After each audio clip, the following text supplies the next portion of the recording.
The mining station on Kepler 442b was supposed to be quiet.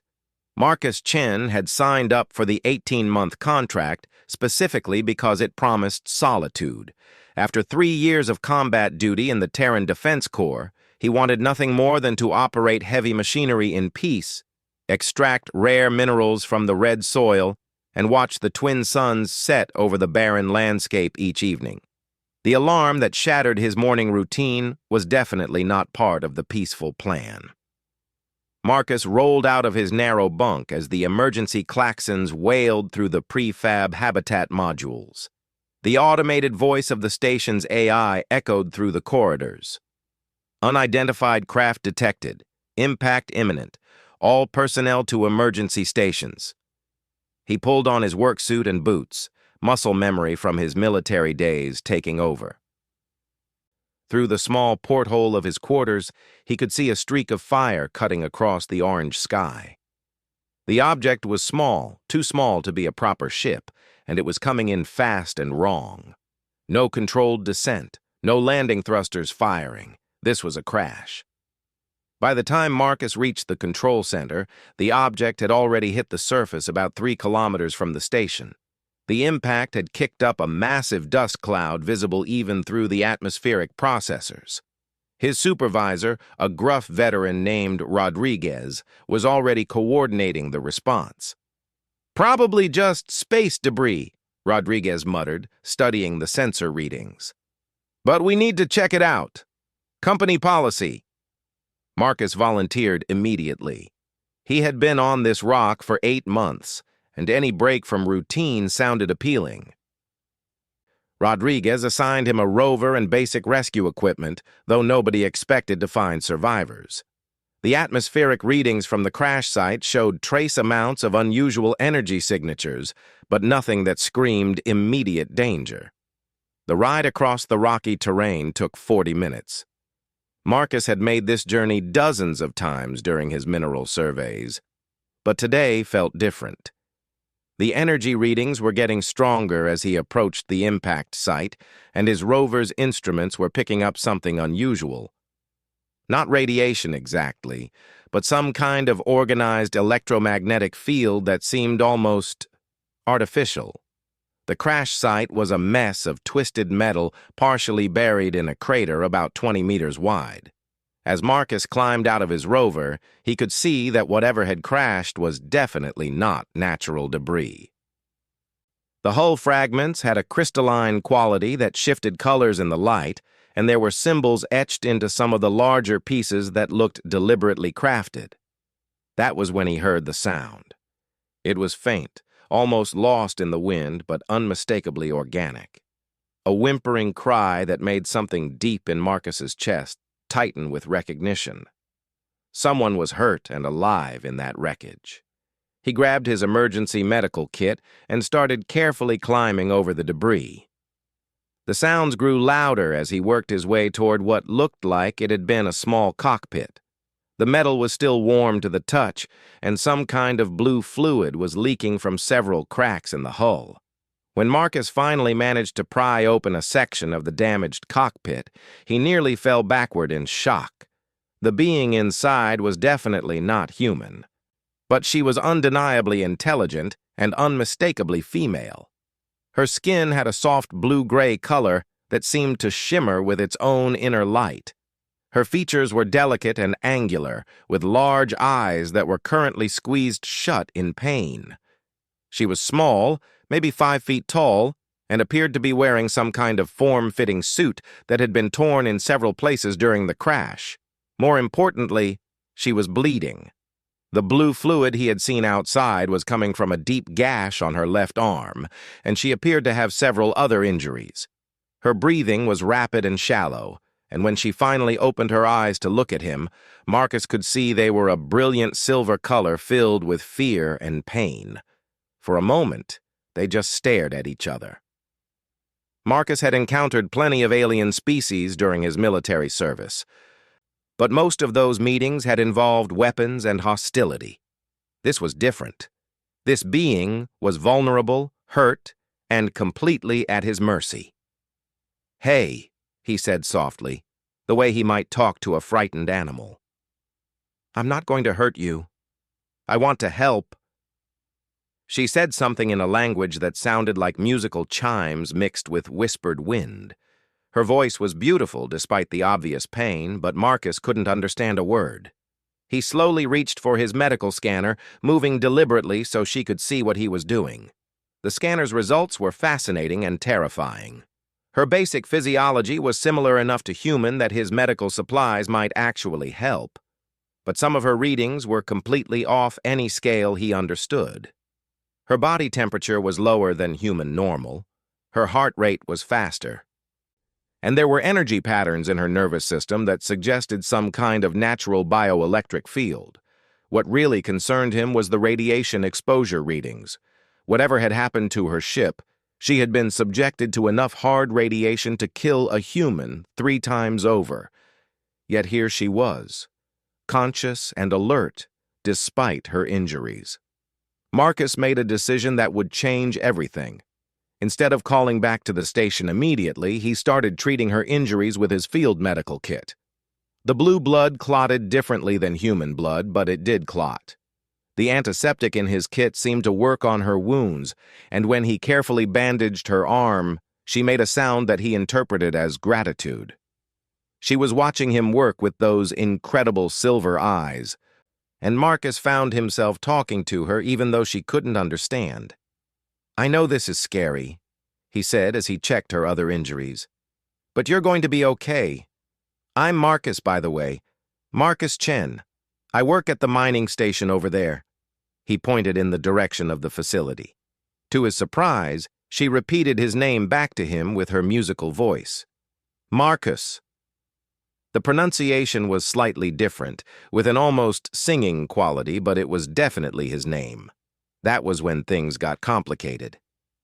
Marcus's communicator crackled to life. Rodriguez's voice was tense.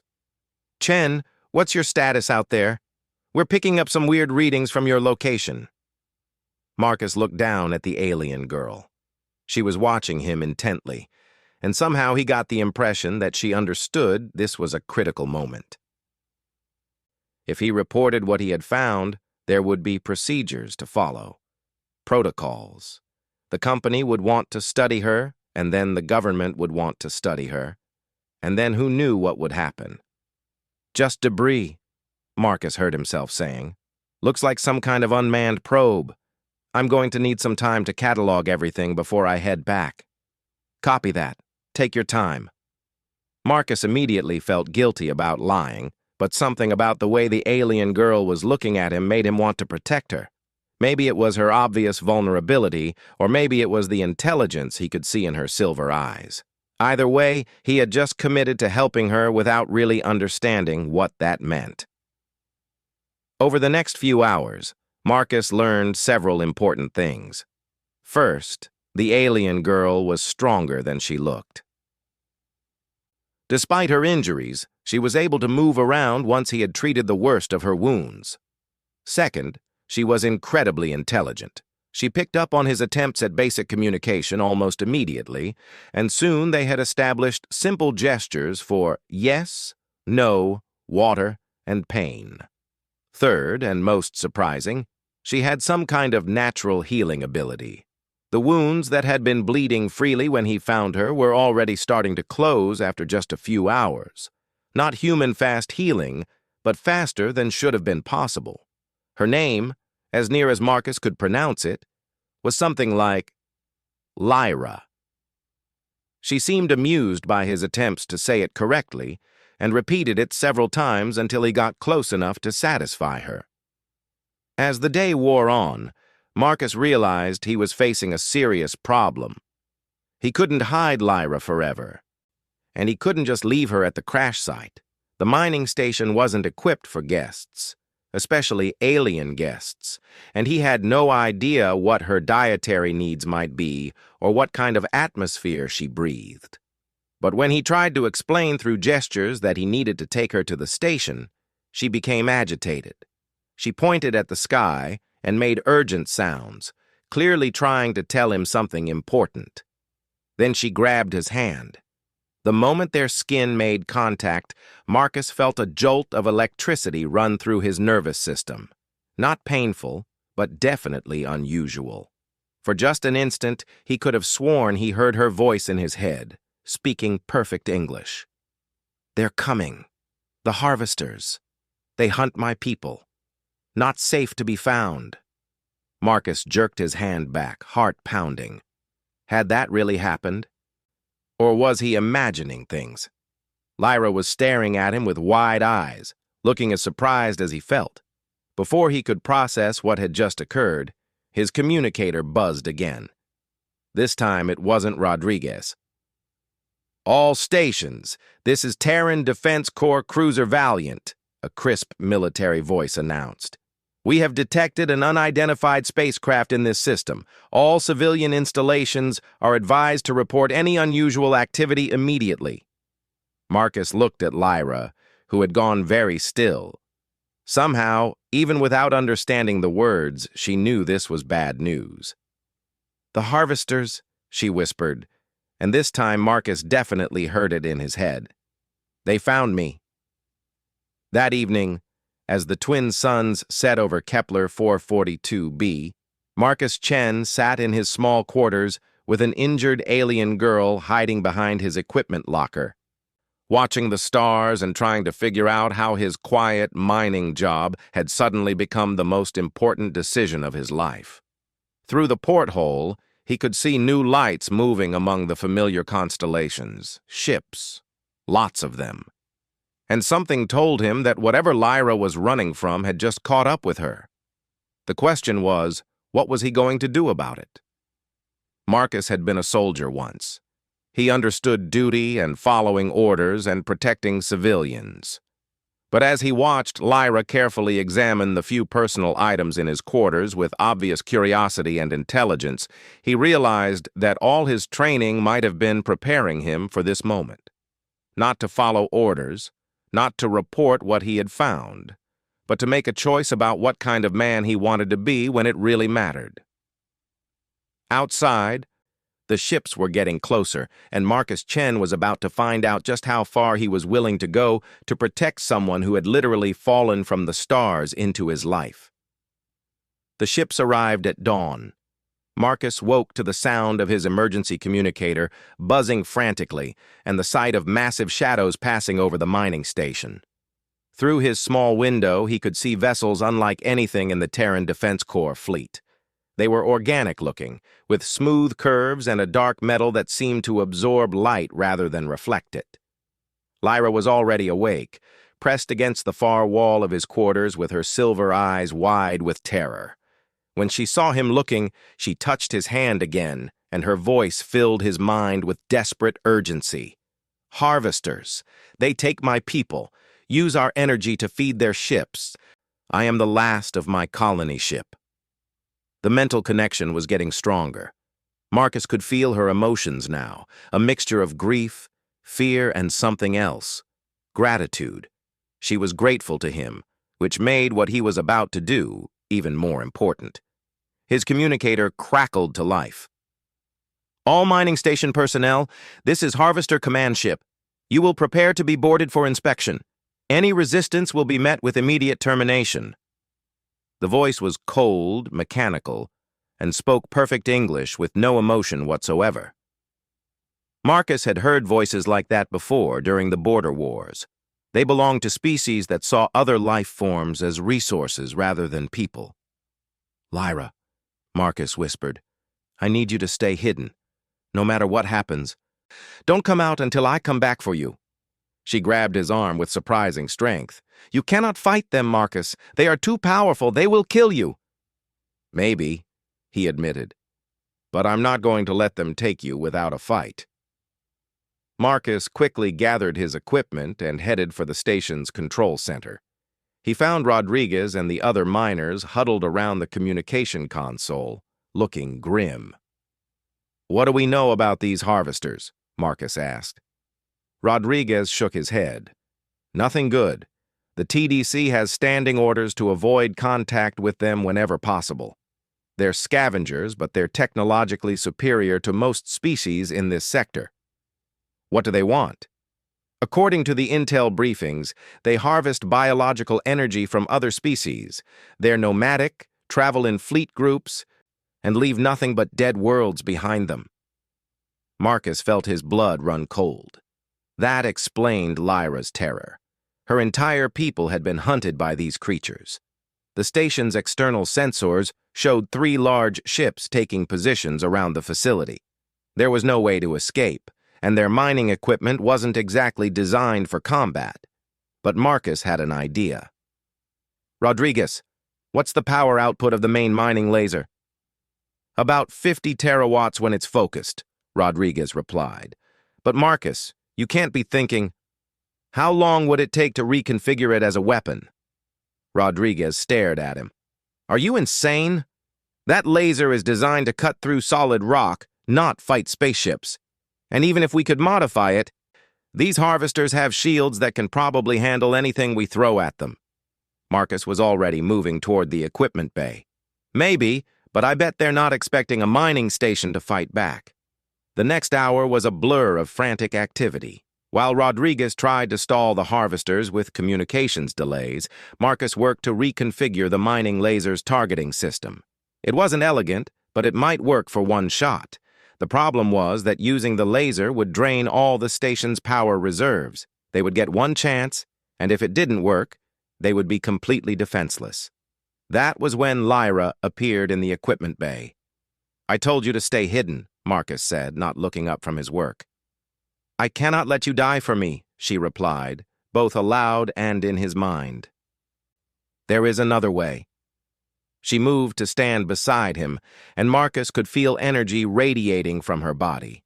It was warm and somehow comforting, like standing next to a campfire.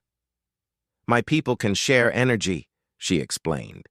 If I help you, your weapon will be stronger. Marcus stopped working and looked at her. That's dangerous for you, isn't it? She nodded. But you risked everything to save me. Now it is my turn. Before Marcus could protest, she placed both hands on the laser's power coupling. Immediately, the entire system began humming with energy, unlike anything Marcus had ever seen.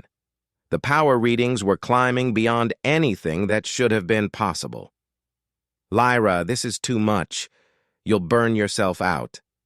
Perhaps, she said calmly. But we will save others from sharing my people's fate. The communicator crackled again. Mining station, your delays are noted. We are beginning boarding procedures now. Marcus could see the first harvester shuttle approaching through the equipment bay's large window. It was time. Rodriguez, Marcus called over the comm. Fire the laser, now! Marcus, the readings I'm getting from down there don't make sense. The power levels are... Just do it! The mining laser fired with the force of a small star. The beam, enhanced by Lyra's energy, cut through space like a sword of pure light. It struck the lead harvester ship's shields, and after a moment of brilliant fireworks, punched straight through.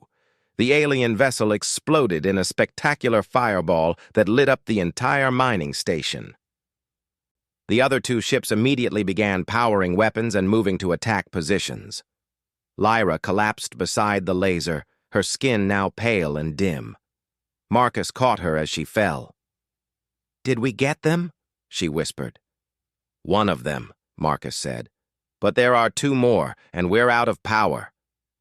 That was when the TDC ships arrived. Marcus had never been so happy to see the familiar blue and white hulls of Terran Defense Corps cruisers dropping out of hyperspace. 3 ships, led by what looked like a heavy battle cruiser. Mining Station Kepler 442b, this is Admiral Sarah Webb aboard the TDC Valiant. We detected weapons fire and came to investigate. Rodriguez's voice came over the comm, filled with relief. Admiral, we are under attack by unknown hostiles. We managed to destroy one enemy ship, but we're defenseless now. Understood. All ships, engage the hostiles. Protect the mining station. The battle that followed was brief, but intense. The harvester ships were technologically advanced, but they weren't prepared for a fight against military vessels. The TDC cruisers had shields, real weapons, and trained crews who knew how to use them. Within 20 minutes, both remaining harvester ships were either destroyed or retreating into hyperspace. Marcus carried Lyra to the medical bay, where he tried to treat her energy exhaustion with the limited supplies available. She was conscious but weak, her natural luminescence barely visible. "We did it," he told her. "They're gone." "For now," she replied through their mental connection. "But they will return. They always return." That was when Admiral Webb's shuttle landed at the mining station. Admiral Webb was a stern woman in her 50s, with gray hair and the kind of bearing that came from decades of military command. She listened to Rodriguez's report with professional calm, but Marcus could see her growing more concerned as the story unfolded. "So you're telling me," she said finally, "that your mining laser, which has a maximum output of 50 terawatts, somehow generated enough power to punch through harvester shields that can normally withstand bombardment from our heaviest battleship cannons?" Rodriguez looked uncomfortable. "The readings were unusual, Admiral." Webb turned to Marcus. "Chen, isn't it? You used to serve in the TDC. What's your explanation for this miraculous power surge?" Marcus felt Lyra's presence in his mind, calm and trusting. She was leaving the decision up to him. He could tell the truth and risk exposing her to exactly the kind of scientific study and government control she had been trying to escape, or he could lie and protect her. "I made some modifications to the laser's focusing system," he said carefully. "Channeled all the station's reserve power through it at once. Nearly burned out every system we have, but it worked." Webb studied him for a long moment. "I've read your service record, Chen. You're a good man and a good soldier. But you're also a terrible liar." Marcus said nothing. "However," Webb continued, "the fact remains that you managed to destroy a harvester ship, which is something the TDC has only accomplished a handful of times.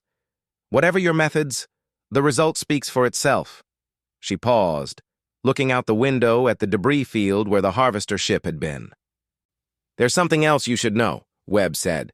"The harvesters have been getting more aggressive lately, more organized. Intelligence thinks they're building up for some kind of major campaign. If that's true, then what happened here today might be more important than you realize." Marcus felt a chill run down his spine. If the harvesters were planning something big, then Lyra might know details that could help defend against it. "Admiral," he said carefully, "hypothetically, if someone had information about harvester capabilities and plans, what would happen to that person?" Webb gave him a sharp look. "Hypothetically, that person would be debriefed extensively by TDC intelligence. They would be protected and well treated, but they would also be considered a vital strategic asset. They wouldn't have much choice about cooperation." Exactly what Marcus had been afraid of. "I understand," he said. After Webb and her people left, promising to station a defense fleet in the system, Marcus returned to the medical bay where Lyra was recovering. She was sitting up now, some of her natural glow returning. "I heard," she said when he entered, "through our connection." "I'm sorry. I should have told her the truth." Lyra reached out and took his hand. The moment they touched, Marcus felt her gratitude and something else, something warm and profound that he didn't have a name for. "You protected me again," she said. "But Marcus, she was right. The harvesters are planning something terrible. My colony ship was not the first they destroyed. They are gathering energy for a great harvesting. Entire star systems will be consumed." Marcus sat down heavily beside her bed. "Then I made the wrong choice. The TDC needs to know what you know." "Perhaps," Lyra said softly, "but not yet. First, there are things I must understand about your people. About humans, about you." She looked at him with those incredible silver eyes, and Marcus realized that somewhere in the past 2 days, his motivation for protecting her had changed. It wasn't just about doing the right thing anymore. It was about her specifically. This brave, intelligent, beautiful being who had literally fallen into his life and changed everything. "What do you need to understand?" he asked. "Whether humans can truly be trusted as allies," she said. "Whether your people's capacity for both violence and compassion makes you the weapon that can finally stop the harvesters." Marcus squeezed her hand gently. "And how do you plan to find that out?" For the first time since he had found her, Lyra smiled. It was a beautiful expression that seemed to light up the entire medical bay. "By learning more about the human who saved me," she said. "By understanding what makes you willing to risk everything for a stranger."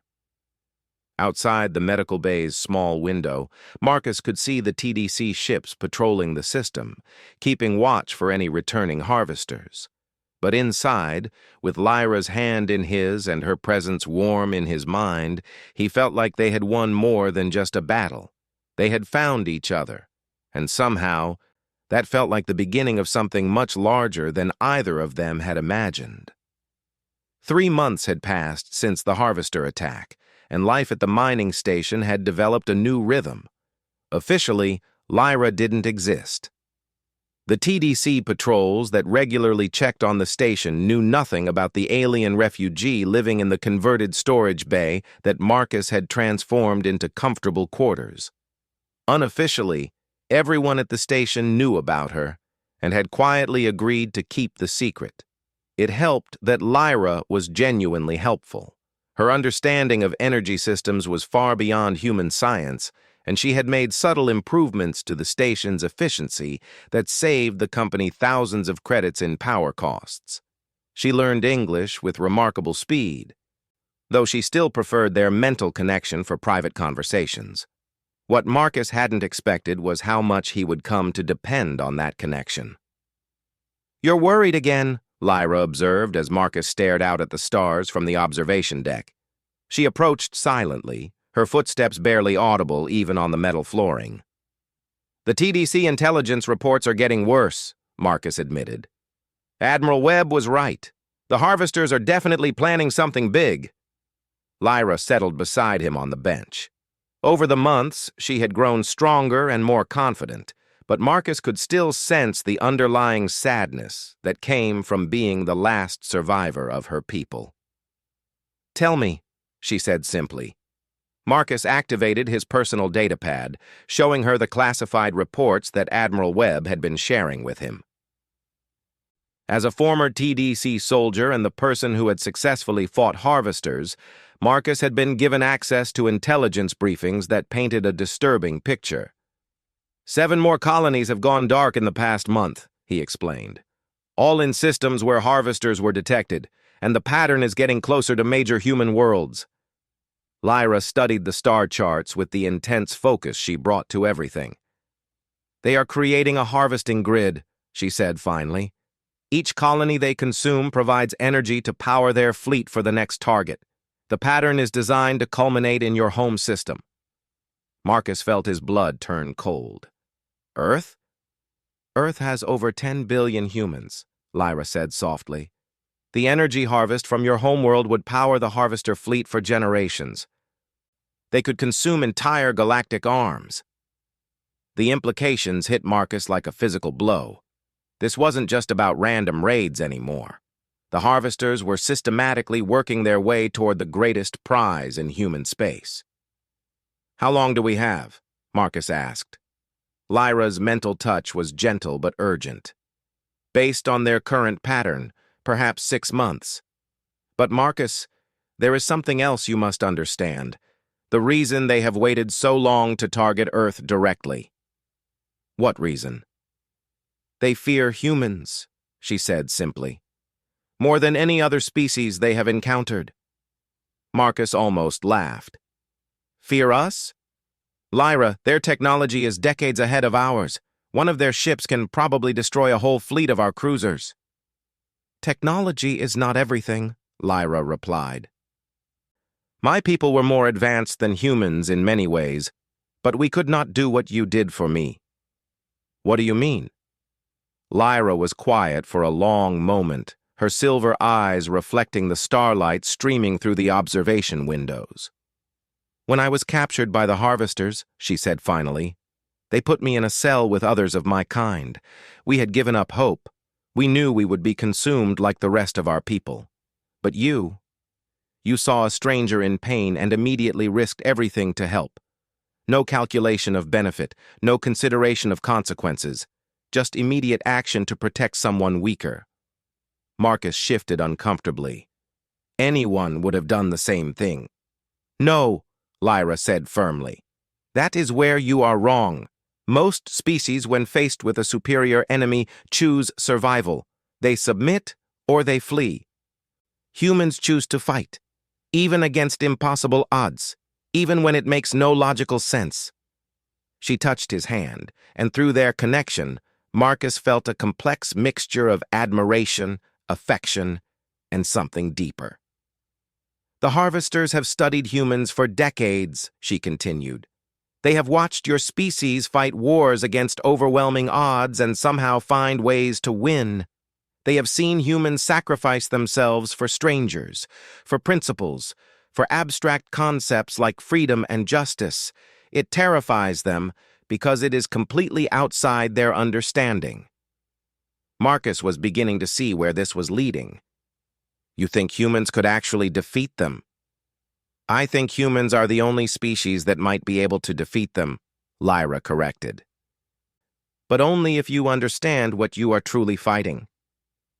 Over the next several hours, Lyra shared everything she knew about harvester biology, technology, and tactics.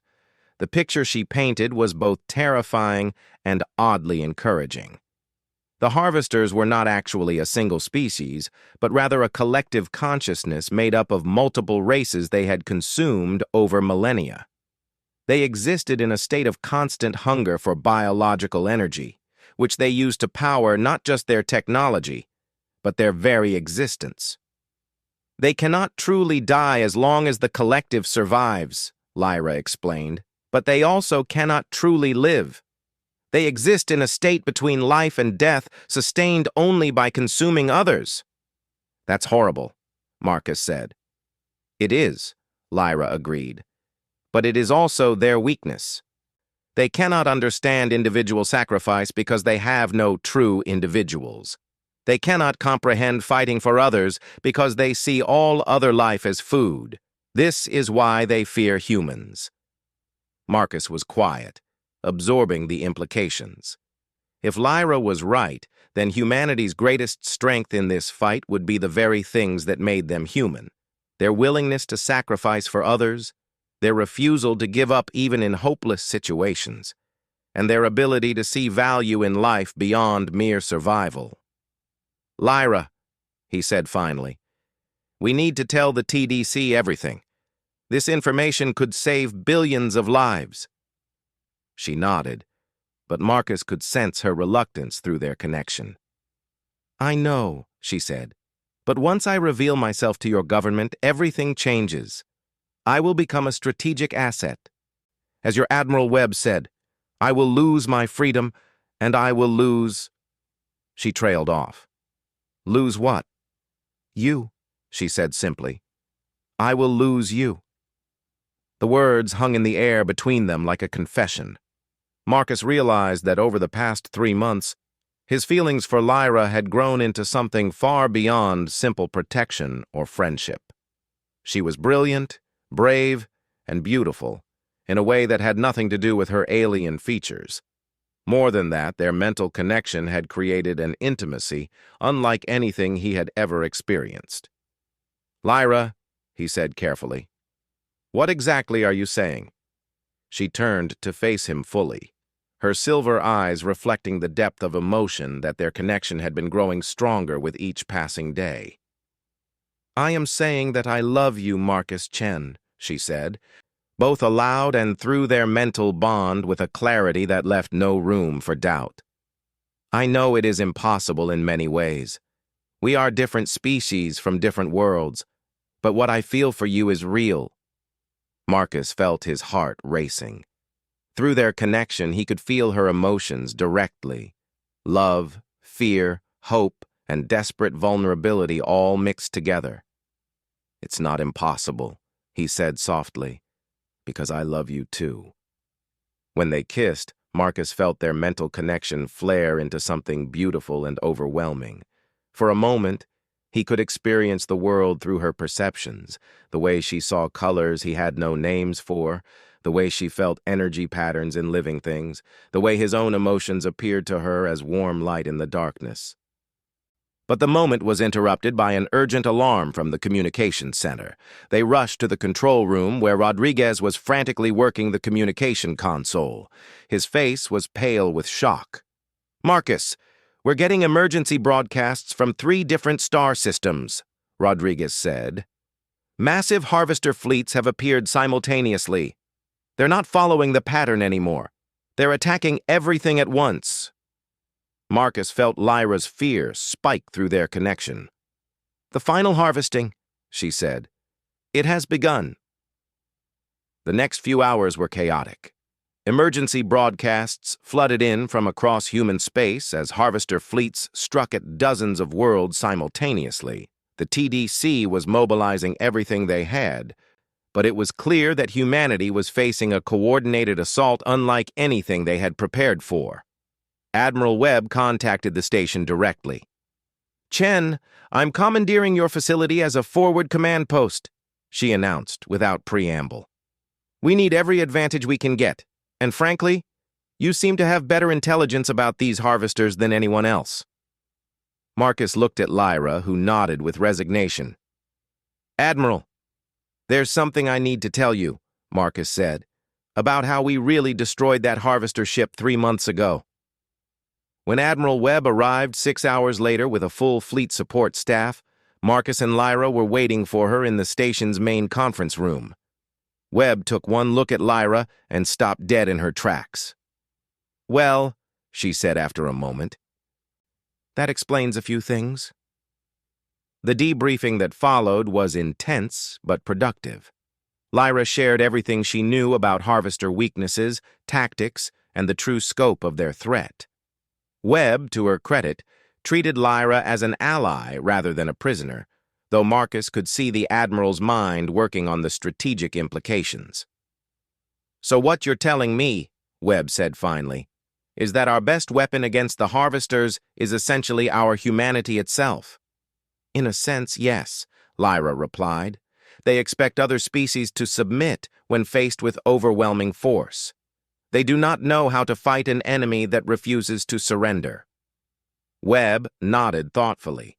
"And the energy-sharing ability you demonstrated with the mining laser, could that be replicated on a larger scale?"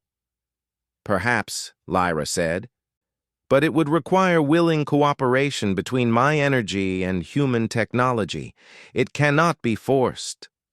Marcus saw where this was leading and didn't like it. "Admiral, Lyra isn't a weapon to be deployed. She's an individual with her own choices." "I understand that, Chen," Webb replied. "But right now, she might be the key to saving human civilization. We're asking for volunteers, not slaves."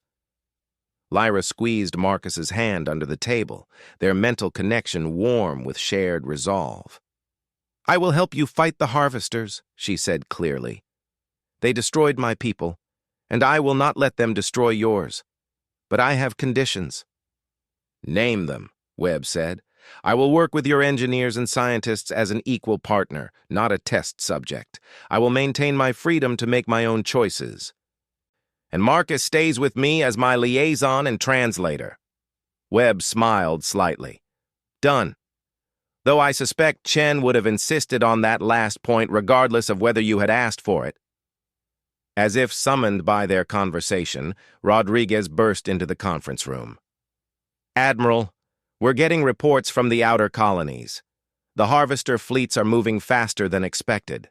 They'll reach the core systems within weeks, not months." Webb stood immediately. "Then we'd better get to work. Lyra, I hope you're ready to help us save the galaxy." Lyra stood as well, her hand still in Marcus's. "I have been ready since the day Marcus chose to save a stranger instead of following orders. Now it is time to show the harvesters what humans are truly capable of. As they left the conference room to begin planning humanity's desperate defense, Marcus realized that his quiet mining job had indeed been preparing him for this moment. Not the technical skills or the equipment knowledge, but the simple choice to help someone in need. That choice had saved Lyra. Now together they might just save everyone else. The real battle was about to begin, and for the first time since this all started, Marcus thought they might actually have a chance to win. Because they had something the harvesters couldn't understand and couldn't take away: love, hope, and the stubborn human refusal to give up when it mattered most. Outside the station, the stars were full of ships as the TDC fleet gathered for the fight of their lives. But inside, Marcus, Chen, and Lyra faced the future together, their connection stronger than ever and their resolve unbreakable. The harvesters had made one crucial mistake in their calculations. They had assumed that love was a weakness. They were about to learn just how wrong they were.